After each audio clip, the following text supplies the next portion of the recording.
Muito bom ter você aqui no nosso podcast Pontos e Vistas, e a nossa convidada de hoje é especialista em etiqueta e comportamento. Além de jornalista, também é palestrante e consultora. Tem mais de 1 milhão de livros vendidos e com certeza vai te ajudar a melhorar o seu comportamento junto ao Poder Judiciário, na sua vida, com a família, com os amigos e com tudo aquilo que envolve a sociedade. Muito obrigado, Cláudia Matarazzo, por comparecer aqui no nosso podcast.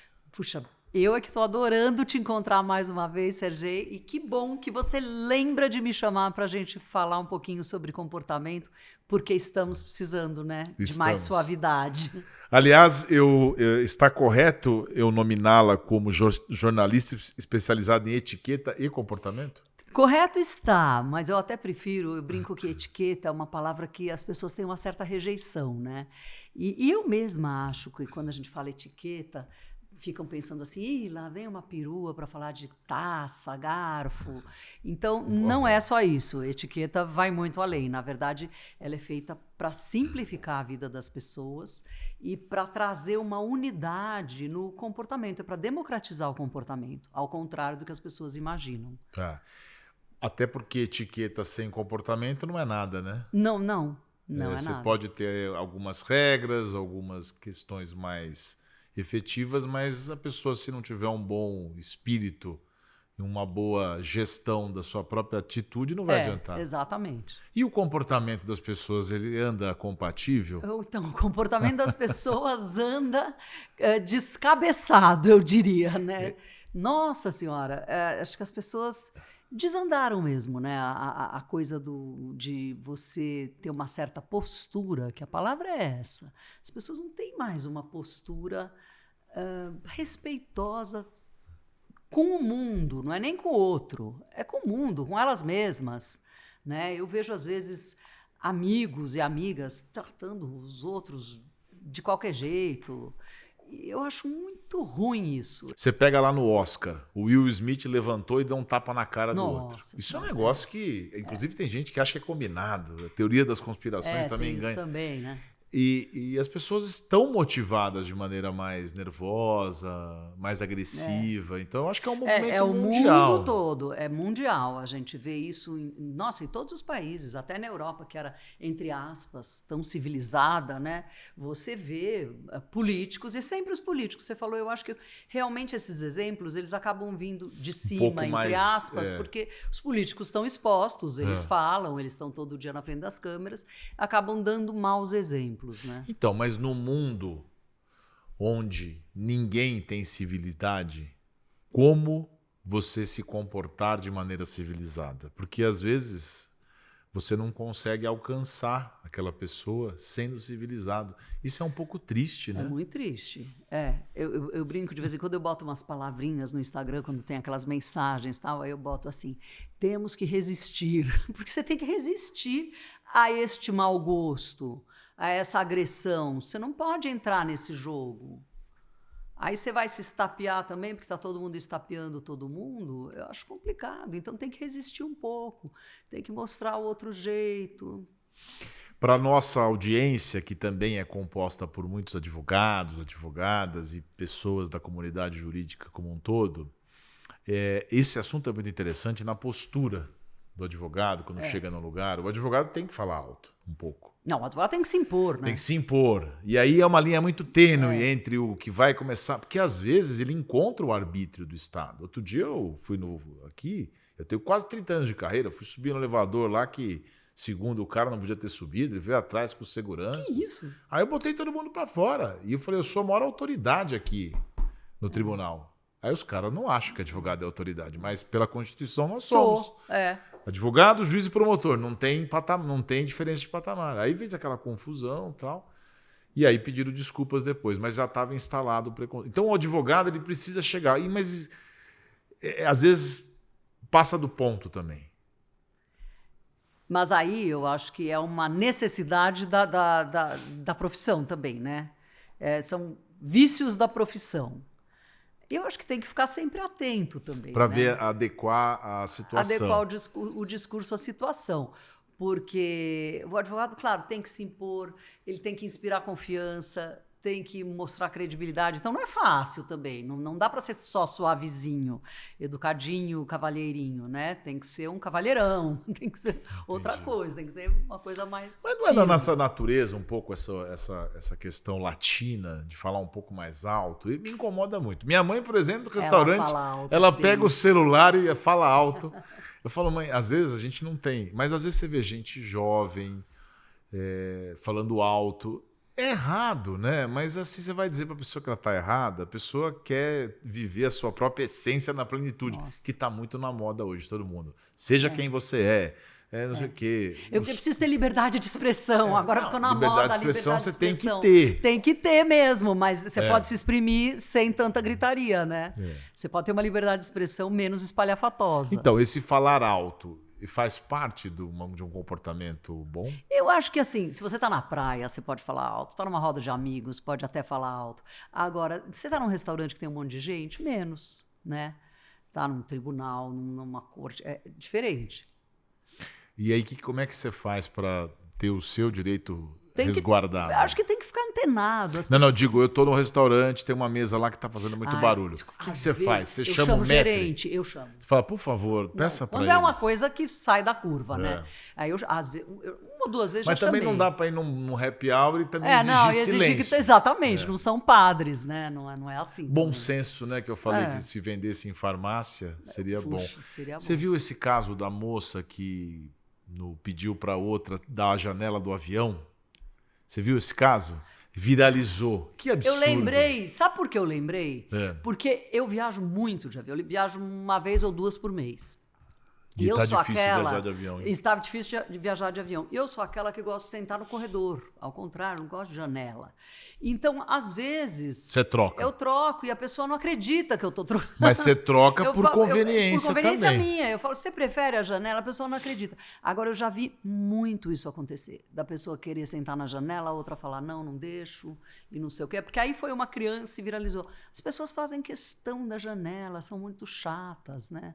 Eu dou graças a Deus de ficar no corredor, que sai logo. Não, mas assim, acho que mais chato do que fazer questão ou não é outra pessoa submeter à vontade do filho a preferência de alguém que comprou a janela. Não. Você não acha isso? Sem dúvida, não tinha que ter pedido.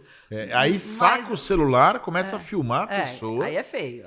E ainda dando sermão. Você não tem empatia, você é uma criança que quer trocar de lugar com você. Tá criando uma pessoa mimada também, né? Mas o lugar é dela. E é gozado que as pessoas os dois lados, né? Tem de tudo, né? Tem de tudo. Agora, voltando um pouquinho aos tribunais, o comportamento do advogado, da advogada em audiência, como fala, a maneira, quanto que é da forma, o gestual, tudo isso conta numa comunicação eficaz, né? Tem até um estudo que implica, não sei quantos por cento, é o gestual. 30%. 30% é o tom de voz. É o tom de voz. É o tom de voz. Por isso que o tom de voz tem que ser firme, mais alto, 30% etc. tom de voz. 60% numa primeira impressão, tá? Primeira impressão, primeiro impacto. Não é verbal. Não verbal, 60%. 60% é o visual. Que aí eu brinco e ainda falo, você não tem que estar vestido lindo, com a roupa de grife, nem ser lindo, mas você tem que estar vestido de acordo com aquele contexto, com o que esperam de você, senão já era. Né? Então, não tem essa de assim, mas eu tenho que estar de terno e gravata. Se estão esperando que você esteja de terno e gravata, é óbvio que sim. Pediram esse traje? É óbvio que sim. Tem muito... Você tem acompanhado os advogados que têm aparecido nas transmissões online, sem gravata? Não. Aí o desembargador fala, o senhor está sem gravata. Eu soube de uma coisa que eu fiquei horrorizada, que era, eu não me lembro se era o advogado ou se era o que tinha proposto a ação, mas acho que era o que tinha proposto a ação. A juíza falou, eu estou vendo que o senhor está, por favor, o senhor se ajeite direito, né? Porque ele estava para cá, assim, só aparecia aqui. Aí ele se ajeitou, ele estava pelado. Levantou, ele estava sem camisa. Sem camisa. Aí ela interrompeu a eu sessão. Vi esse. Gente, mas isso aí, só fazendo aqui um pouco de justiça, tem muito desembargador que está aparecendo sem as também calças. Aqui, assim... Tem desembargador cochichando. Teve um outro dia que xingou uma procuradora, botou a mão na frente, falou um palavrão para se referir a outra desembargadora. Então, isso não é privilégio, né? Mas eu acho que as pessoas não entendem que o online é como se estivesse ao vivo, como se estivesse presente. Tem que se arrumar, se preparar. Gente, você está aparecendo. O privilégio da economia do tempo de você se dirigir até lá, né? Não, e assim, aquilo está gravado. A pessoa pode dar um zoom, pode parar a gravação, sei lá, né? Não é assim, eu posso falar, fazer o que eu quiser, eu posso abaixar a cabeça, eu vou ficar no... Então, por que as pessoas não estão encarando com seriedade esse relaxamento e tem esse relaxamento? As pessoas ficam mal acostumadas. Porque é um erro de percepção. É achar que, como eu estou em casa, eu posso ficar mais à vontade. E como estão vendo só uma parte minha, que é esse quadrado aqui, tudo bem, eu não preciso pôr mais nada embaixo. Não, é erro. Porque a gente relaxa. Não dá para você ficar de paletó e cueca, né? E você precisa levantar, precisa pegar algum documento. É complicado. Aí fecha a câmera, abre. É complicado. Além do... Por não ser verbal, a comunicação não verbal, ela sinaliza uma série de indicativos para um sucesso na sua comunicação. Você tem alguma coisa assim que seja importante numa introdução? Porque dizem que nos primeiros 5, 10 segundos a pessoa já sabe quem você é. Tem alguma lição, alguma dica tua? Tem, é muito doido. É assim, essa pesquisa da comunicação não verbal, ela tem alguns anos. Quando eu comecei a falar disso, há uns 15 anos, vai. E essa comunicação não verbal, ela acontecia em 20 segundos, né? Essa coisa de... O cara te decodifica visualmente, aí ele ouve tom de voz, que é o tal do 30%, é o tom da voz, e aí o que você fala depois que você abre a boca é só 10% percebido neste primeiro momento. Aí a mesma pesquisa mostra que 70% das demissões, etc., acontecem por erro de atitude, por erro na postura. Então, você vê que 60% é o visual, é o impacto visual, e na hora de demitir alguém, você contrata por competência, por indicação, o que for. Mas assim, pisou na bola uma vez, pode ser que perdoe, pisou na bola a segunda vez, tchau. E é 70%. Então, tem muito a ver. E hoje, esses 20 segundos de decodificação virou 8, Sergei. 8 segundos é nada. As pessoas estão decidindo o futuro da outra pessoa em 8 segundos. Aí a pessoa fala assim, não fui com o santo dele. Não, exatamente. Mas não é bem isso, né? Acontece muito isso. Às vezes a pessoa chega também com uma atitude um pouco mais audaciosa ou prepotente num ambiente que ela não conhece. Ela tem que ter algum tipo de... Mas também se chega muito servil, também a pessoa fala, também não gostei desse cara. Não pode. É um meio termo. O equilíbrio é o grande desafio. Então, mas esse equilíbrio aí é difícil de encontrar, né? No aspecto da comunicação do advogado, dessa postura dele, às vezes a gente se depara com muitas fórmulas, muitas chaves para o sucesso. Você tem que falar assim, não pode perguntar, você já tem que ser afirmativo. Nossa, tem um monte de de dicas, de falas. Você tem algum tipo de manual, além de ter bom senso e equilíbrio? Eu acho que, assim, o advogado, ele tem uma coisa que ele tem que ser o cara no sentido de que esse cliente precisa confiar em você. Quer dizer, o que o cliente mais precisa é sentir firmeza e falar, não, eu confio a minha vida. Porque os clientes, dependendo da área, mas eles abrem tudo, né, para o advogado. Então, e tem que abrir, porque senão não consegue trabalhar. Então, eu acho que tem que passar confiança, credibilidade. Não pode ser um cara que fale demais, que fofoque, que conte coisa um do outro, do um, porque isso pega mal. Isso eu acho que pega tão mal para advogado. E tem, viu? Já vi, tem prima advogada, primo juiz. Aí eu vejo, às vezes, nas reuniões, assim, eu falo assim, gente, mas como que pode ficar contando esses pormenores? Não pode. Mas você sabe que aí é um problema que talvez eu até pague caro por falar isso, de uma certa desunião na nossa classe, que não é culpa nossa, mas culpa sim de uma estrutura que nos constituiu ao longo do tempo e, sobretudo, política de força. Quando eu falei que a gente vale o mesmo que um juiz e um promotor, você vê um espírito de corpo maior nessas corporações que não tem na advocacia. A gente está resgatando isso aos poucos, com a atuação da OAB, mas não é um trabalho do dia para a noite, da gente se gostar e se valorizar. Você já viu o médico como é unido? Opa. Médico não fala mal do outro médico. Agora, às vezes, o advogado, até porque o cliente quer ouvir isso, ele fala assim, olha, o teu advogado fez tudo errado, eu vou fazer diferente. Então, essa é uma postura também que o advogado deve observar. Não fale mal do colega. Não pode. Porque, às vezes, ele fez aquilo que era possível diante da situação que estava apresentada para ele. Então, é uma regra, não é bem de etiqueta, mas tem colega que ainda usa isso. Mesmo, né? Porque é mais fácil também, né? Fala assim, foi feito errado, não era esse o caminho jurídico a ser adotado, eu vou por esse caminho. Agora, numa conversa preliminar também, piada tem que tomar cuidado, né? Piadinha. Sim. Tomar cuidado com a piada. Qual que é? Eu acho que piada você tem que ser muito bom contador de piada, né? Pra arriscar, porque senão não tem graça. Tem coisa pior do que o cara começar a piada e esquecer a piada no meio. Ficar todo mundo pendurado. Ou então começar a rir. Não, gente, primeiro que as pessoas. Exatamente. Gente, só se a sua risada for muito engraçada, aí todo mundo ri da risada, né? Mas eu digo isso por conta da linha tênue que também separa, na minha visão, a espirituosidade, aquele cara que tem e um ato falho. Porque é o que você falou, às vezes o cliente pode pegar um detalhe, ele não vai falar nada na hora. Mas ele escutou uma brincadeira sobre as tias que passam mal, sabe? Ou então uma observação de cunho político. Eu não sou igual o fulano.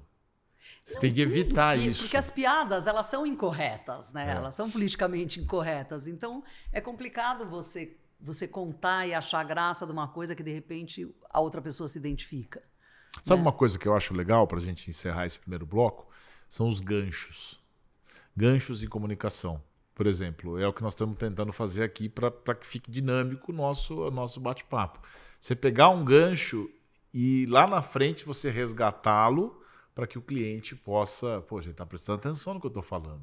Quando eu cheguei aqui no escritório dele, eu falei sobre a Revolução de 32. Aí lá no finalzinho da conversa você fala igual a Maragaia. Nossa, você faz isso, que bárbaro. Não é legal isso? Ganchos. É muito legal. Prestar atenção em ganchos.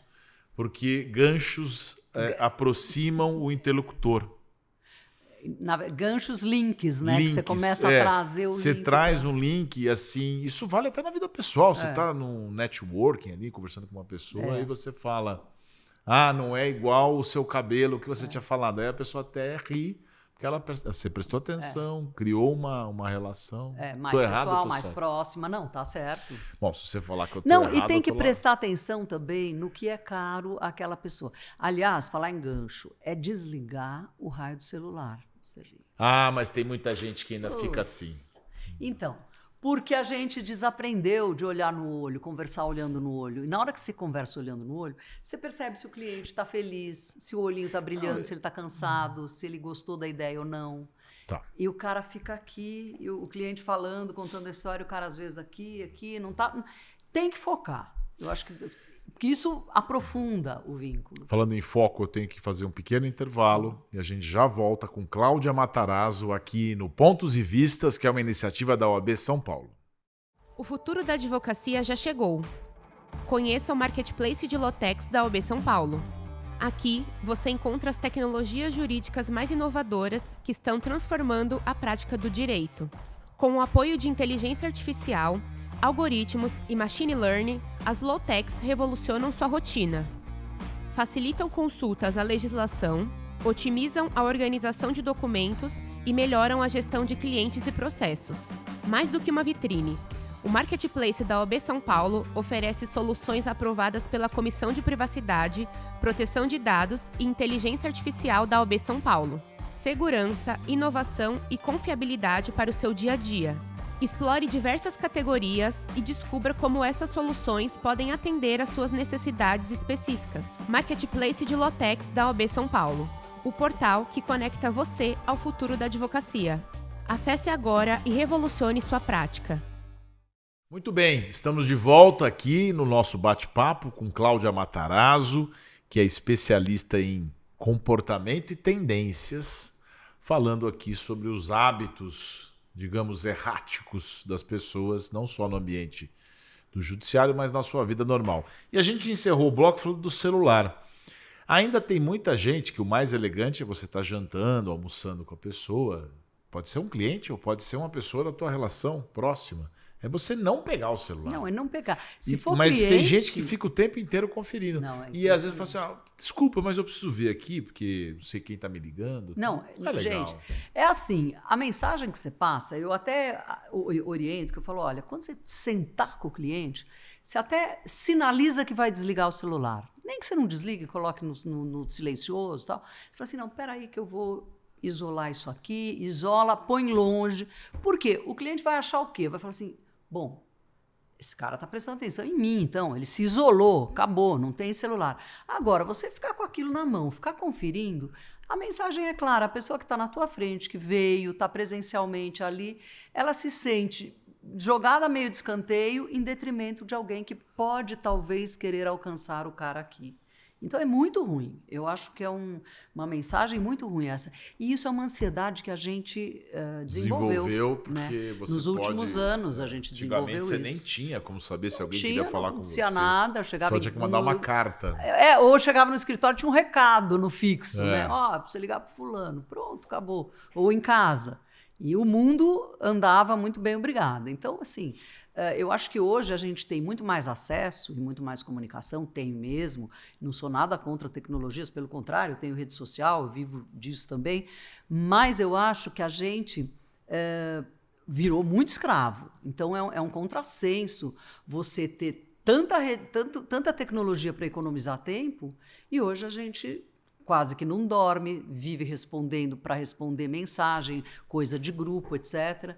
Então, tem alguma coisa errada nisso. A gente tem que aprender a priorizar e tem que baixar a ansiedade. E isso é só a gente que pode fazer, é um exercício mesmo. Não tem como. E aí, não só o cliente, as relações mesmo, nas pessoais, relações de amizade, você tem que respeitar, casa. Né? Eu fico muito assim, impressionada porque... em casa, a gente não usa celular na mesa, somos 3, uma filha única, meu marido. Então, não existe celular entrar na hora do jantar. Realmente não existe. Não entra. Isso é bom. E a minha filha é daquelas que não larga o celular, mas tudo bem, faz parte, com 28 anos. As amigas dela, quando vêm em casa jantar, elas ficam na minha cara com o celular. Não, falta de respeito. Você não fala nada? Não, falei, lógico que falo. Fala, mas menina, para com isso, aqui a gente não usa. Aí a minha filha, ai, claro, que horror, mãe, não sei o que. Eu falo, gente, mas pelo amor de Deus. Senão você vai se transformar igual a mulher do avião, né? Que é isso? Não, tudo bem, pode usar, não. Eu não moro com a minha mãe, eu moro sozinho, mas...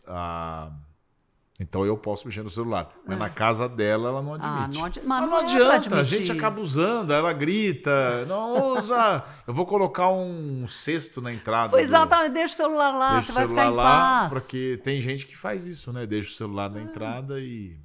Eu brinco, isso eu acho que todo mundo devia fazer. Não é que é um exercício mesmo. Quando eu trabalhava no governo do estado, eu era chefe de cerimonial, e a gente... Eu tinha uma equipe de 30 pessoas e, no mínimo, 3, 4 eventos por dia, que, em última instância, eu era responsável. Então, era uma vida de louco, era gente ligando o tempo todo. E o raio do celular, eu comecei a ficar muito estressada. E eu me lembro que um dia, sem querer, eu fui almoçar num shopping e entrei sem querer não, querendo, fui almoçar no shopping, entrei no provador, eu estava procurando uma roupa de festa e estava dentro deste provador procurando a roupa de festa, começou a tocar o celular e falei com um, falei com outro, quando eu vi eu estava 40 minutos sem roupa dentro do provador. Aí eu falei, não, vou desligar, desliguei. Daquele dia em diante, eu comecei a desligar o celular na hora do almoço, sempre. Gente, eu achei o que eu queria, eu encontrei uma amiga no shopping, botei a conversa em dia, cheguei no palácio de volta, 1 hora e pouco depois, estava assim, o gabinete está atrás de você. O gabinete era uma assessora do governador, que era meio aflita. Aí liguei para o gabinete, fala, o que é? Não, já resolvi. Falei, então, tá vendo? Que bom que você As pessoas resolvem, não precisa, não é, ninguém é insubstituível, 1 hora e meia, né? Não é assim. Então, mas nesse diapasão, você demorar para responder uma mensagem hoje, tem gente que encara como desatenção. Não, mas não é desatenção. Uma hora, às vezes você pode estar numa reunião, você pode estar no trânsito, você está resolvendo outras coisas. Ninguém tem essa prioridade absoluta, que tem que responder em 3 minutos, 5 minutos, 10 minutos. E tem gente que demora mais, tem gente que demora menos. Cada um tem um time. Depende do teor, tem que, né? Agora, outra coisa que, digamos, preocupa ou é muito discutido é a postura de apresentação, a roupa, né? A exposição nas redes sociais, porque, afinal de contas, estamos no ambiente virtual. Roupa. O homem, ele põe o terno, geralmente, né? A mulher, a advogada, e aí é um tema bem delicado, porque resvala na liberdade, no preconceito e no bom senso. Quando eu era presidente das prerrogativas aqui na OAB, já faz uns 15 anos, eu estava no fórum e aí surgiu um problema de um juiz que não ia fazer audiência porque a advogada estava com um decote muito grande, muito pronunciado. E realmente estava. E estava mesmo. E aí qual que era a minha posição? Porque eu não poderia dizer que o decote dela é inadequado, porque as pessoas hoje se vestem de maneira diferente. E daí, eu né? sou de uma geração como a tua, um pouco mais conservadora. Então não poderia dizer. E o juiz não tem. Você não pode desqualificar porque o decote está grande. E o juiz não tem alçada para interferir na roupa da advogada, porque isso compete ao nosso conselho da OAB, ao nosso código de ética, que fala em roupas compatíveis e tal. Mas o que é compatível? Aí, no final das contas, eu era mais novo, ela acabou colocando uma beca, que é aquele para sustentar oral, e ela quis fazer audiência com a beca. Tem juiz que usa toga para fazer audiência. E por que não? Mas não era a melhor solução. Mas isso estou falando de 20 anos. Né? Hoje, eu teria dito não, vai fazer, até porque se entrou no fórum, porque está adequado. E acabou. Agora, como se vestir nas redes sociais? Então, agora eu vou na vida, né? Eu vou te devolver com um desafio, porque eu acho uma grande hipocrisia essa coisa também nas redes sociais. Porque eu vou te dar um exemplo que aconteceu comigo agora, há pouco tempo atrás. Eu acho que assim, na verdade, as pessoas, elas querem de você apenas o que elas esperam de você. Se você sair um pouco fora da curva, as pessoas já ficam muito incomodadas, que é o caso da advogada com o decote. A advogada tem o dever de estar vestido adequadamente, advogados, né? Claro, uma coisa um pouco mais formal. E aí, de repente, ela aparece com um decote maior, as pessoas ficam, nossa, então não vai poder fazer audiência. A pessoa está pronunciado? Está pronunciado. Quem está inadequada é ela. Agora, a gente também não pode entrar de patrulha numa coisa dessas. Aí eu tenho o fórum que deixa entrar ou não, é outra história, né? Por que eu estou te contando isso? Porque algumas semanas atrás, eu estava no Hotel Fairmont, no Rio, e fiz um post na piscina do hotel, onde eu estava vestindo um maiô inteiro, uma saída de banho sem decote nenhum, uma regata, que estava no meio da coxa e que aparecia o meu joelho e uma parte da coxa. Você olha, tá aí para todo mundo ver na rede social. Você não tem ideia o que as pessoas falaram nas redes. Imagino, Você está sensualizando com 65 anos. Eu falei, gente, sensualizando é joelho. Aí eu comecei a falar, mas você vai de burca na piscina? Você só usa a saída de banho até o tornozelo? Como é que é? Então, eu não posso aparecer de saída de banho em lugar nenhum, porque as pessoas querem que eu fale de etiqueta. Então tem isso também. O que as pessoas esperam de você? Será que... E as influencers todas podem? Será que o sensualizar já não está embutido dentro de um novo comportamento? Porque outro dia, eu confesso, eu tenho 52. E aí eu vi uma advogada de biquíni. Mas então, e daí? Biquíni... Não, e daí? Mas e agora, daí? Aí ela não pode? Pode. Para mim, eu fico pensando, será que essa se eu fosse advogada, sobretudo no começo de carreira, é isso aí. Eu passaria uma imagem? Porque uma coisa é a Cláudia Matarazzo aparecer no Fairmont sendo uma saída acusada. De banho. Não, mas meu ponto é outro, Cláudia. Você já tem um nome consolidado. Você já é uma figura. Quando não tem é complicado. Você já é uma pessoa que é referência. Então, você pode até ser massacrada, policiada. Eu acho até graça. Mas você não vai perder as pessoas que gostam de você, a tua audiência, teu público. E se perder, passar bem. Né? Tá muito na moda isso também, hein? Tem que tomar cuidado, mais empatia nossa, né? Não é assim. Mas, de toda forma, as pessoas, é o que você falou, elas esperam que elas esperam, pensem. porque como eu nunca apareço nem de maiô, nem de não sei o quê, de repente aparecer, chocou. Agora, essa advogada é o caso da advogada de biquíni. Ela pode aparecer de biquíni? Mas o pode, homem também pode mas estar não de deve. sunga, né? E não deve. Por que não deve? Porque as pessoas esperam de um advogado uma postura no fórum, no escritório, no não sei o quê, um pouco mais sóbria. Não é que não pode nunca, mas é que tá, se mas aparecer, Instagram, tem que ser mais sóbrio. Mas a rede social, tudo bem, não vai no fórum de sunga. Não, mas se aparecer, tem que ser uma coisa mais sóbria. Mas aí tem gente que tá acompanhando agora vai dizer o seguinte, mas quem são eles para dizer que como isso... eu tenho que aparecer. Porque se eu aparecer de sunga, o homem forte de sunga ou não tão forte, para alguns clientes ou para algumas pessoas, isso não vai fazer diferença nenhuma. Não vai fazer. Mas para algumas vai. Então, vai. será que não é o caso de racionalizar os momentos que você está se Adequa apresentando isso, perante a vida? Adequa Tudo isso. bem que existe uma hipocrisia. Se você aparecer com o filhinho, Porque existe a hipocrisia. Então, não tem jeito. Então seja isso. esperto, sabe? Porque existe. Então explica melhor Seja isso. esperto. É o que você falou. Seja Ela é esperto. começo de carreira. Advogada no começo de carreira. Todo mundo julgando. Só vamos mudar para advogados, porque o advogador homem também pode aparecer exatamente. de sunga. Senão vão dizer que eu sou machista. Se bem que todo homem é um pouco sunga, machista. ou viu? com uma camisa do Havaí 5.0, assim, toda virada pra cima, que é uma coisa assim, super de lazer, super de férias, que de repente não condiz. Agora, se o cara tá de férias, e se o cara resolve ir pra um lugar? Mas sabe? vem cá, Então, depende. Vamos ele mostrar pode... um pouquinho quem eu sou Né? também. Essa roupa do Havaí 5.0 condiz em algum lugar? Não, se ele tiver, né, Não, de mas férias, condiz, isso aí tá na moda. praia, isso aí já sei foi lá moda. Eu já usei essas roupas, mas eu nunca gostei. A camisa Havaí floridas. 5.0, Mas parece que tá na moda de novo, né? Voltou. Nossa, meu marido adora. É mesmo? Italiano. Ele usa de rosa, pochete também, azul. não? Não usa pochete. O homem com pochete diz que não pochete é muito elegante. complicado. É ou não? Não, nem pochete de couro, nem pochete na barriga. Nada, sem pochete nenhuma. Os advogados hoje usam, até por uma questão de praticidade, falo mais os homens, né? Uma mochila. Eu acho deselegante. Mas eu vou falar isso com todo o respeito à pessoa que usa. É tão prático, gente. Talvez é porque eu seja um pouco mais velho. Eu não gosto nem daquela maletinha do advogado antiga. Não, aquela é antiquíssima. Que é considerada chique, digamos assim. Eu também não gosto. Mas às vezes outro dia eu estava andando com uma agenda na mão e a pessoa falou assim, você anda com essa agenda na mão?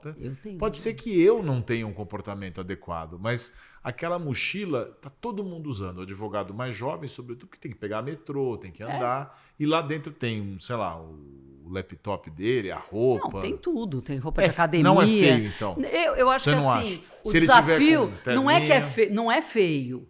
É feio se ele encher demais aquela mochila, fica aquela coisa esturricada, que repuxa o terno dele para trás, assim. Entendi. Então também tem isso. O desafio é você usar uma mochila e manter o caimento do terno, né? Não é fácil. Porque a mochila pesadona, assim, muito esturricada, aí você vira também, bate em todo mundo, então é complicado. E uma mochila discreta... Nós temos por prerrogativa a palavra pela ordem. Você já deve ter ouvido falar sobre isso.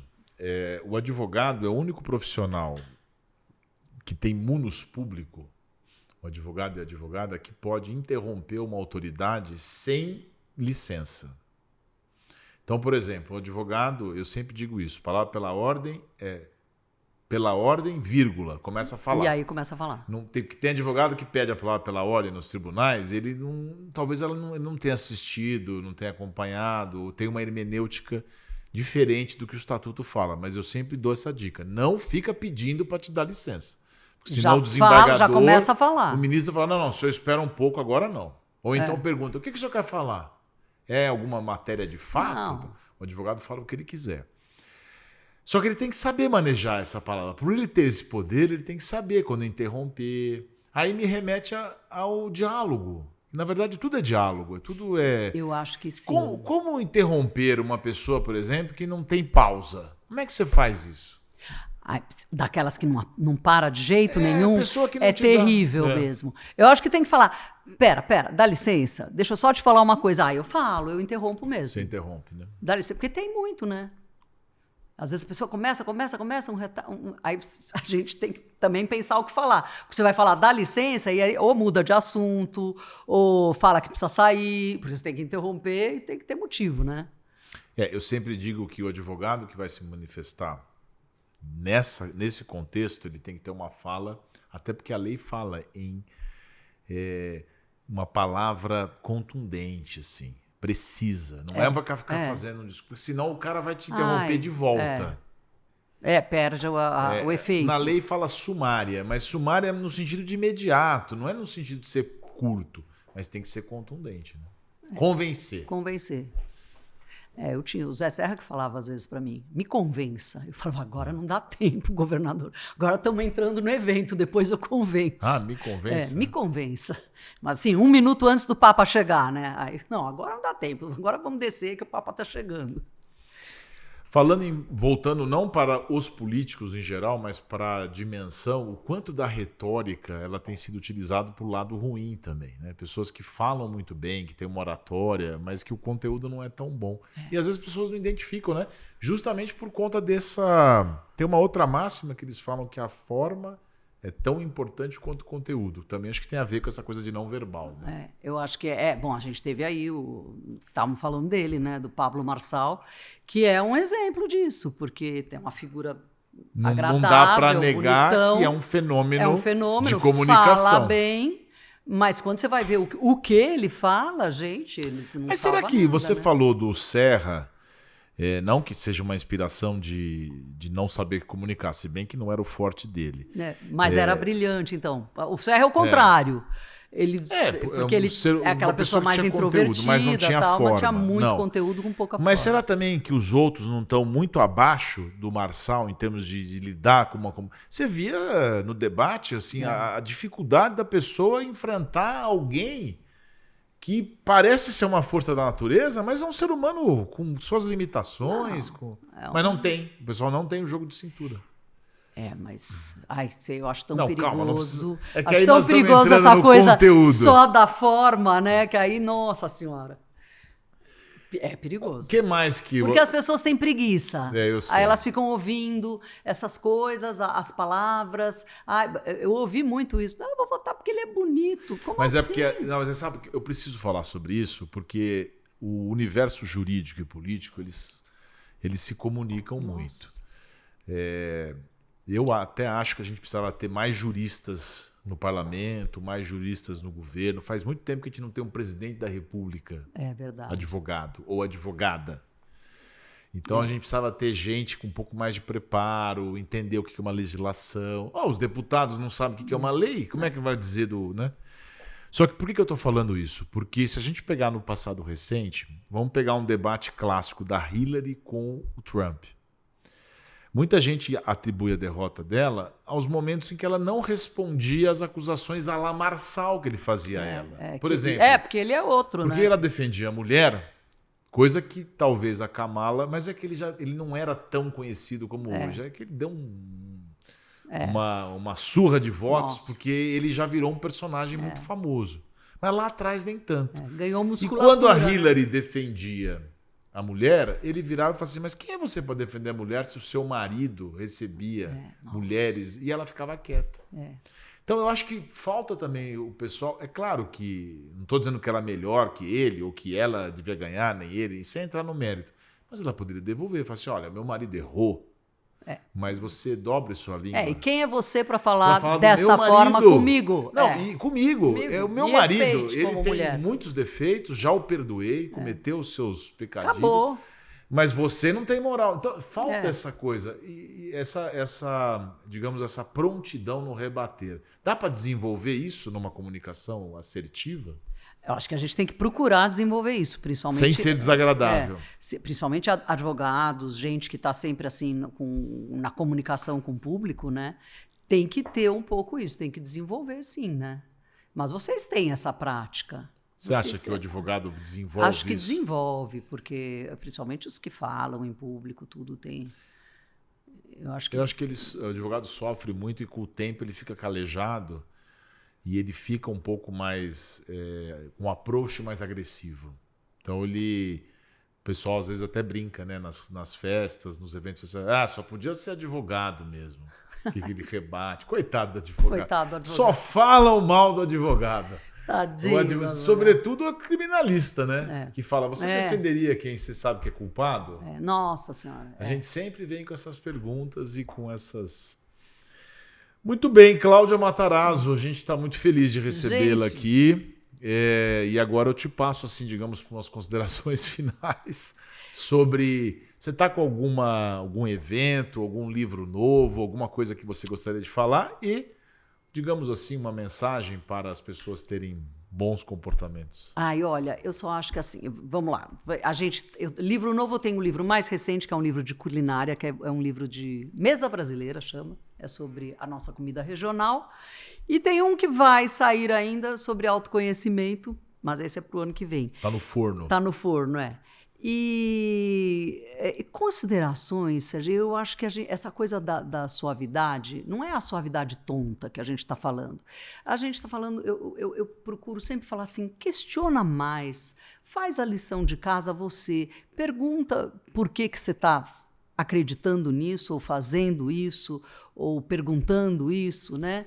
E questione antes de partir para um ataque, para uma coisa mais agressiva, porque as pessoas estão muito nisso, né? Elabore mais. Elabora mais antes, faz uma liçãozinha de casa, não tenha preguiça de perguntar por que você acha isso. Porque às vezes vem alguém com uma opinião tão diferente e você já fala assim, eu não acho isso, imagina, aquilo, você tá louca. Não, uma pergunta, mas por que você acha isso? De repente a opinião pode ser interessante, né? Pode te abrir uma outra porta. Eu acho que as pessoas estão muito rasas, muito reativas e rasas. Então, aumente a sua janela, né? Abre para 360. Tá todo mundo muito assim, enxergando por um binóculozinho. É muito ruim isso. Muito bem. Como consideração final aí. Muito bem. Vocês ouviram, viram, assistiram Cláudia Matarazzo, que fez todo, né? A gente fez um bate-papo aqui sobre comportamento. E eu espero que você tenha gostado. Nós gostamos bastante. Obrigado, Cláudia, pela sua participação. Obrigada. E para você que acompanha o Pontos e Vistas, muito obrigado, um grande abraço e até a próxima.